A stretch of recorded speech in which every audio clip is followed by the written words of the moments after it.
So here we are back at that jiggly door, the one that warped that space. We're going to try a backwoods engineering hack.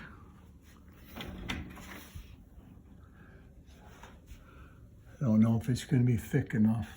Let's put it over here. See what that is?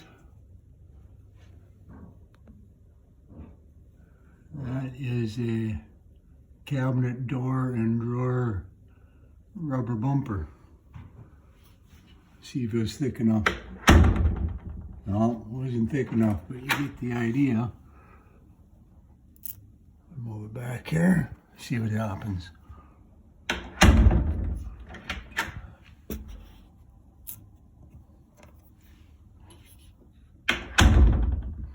No, not thick enough. Gonna have to move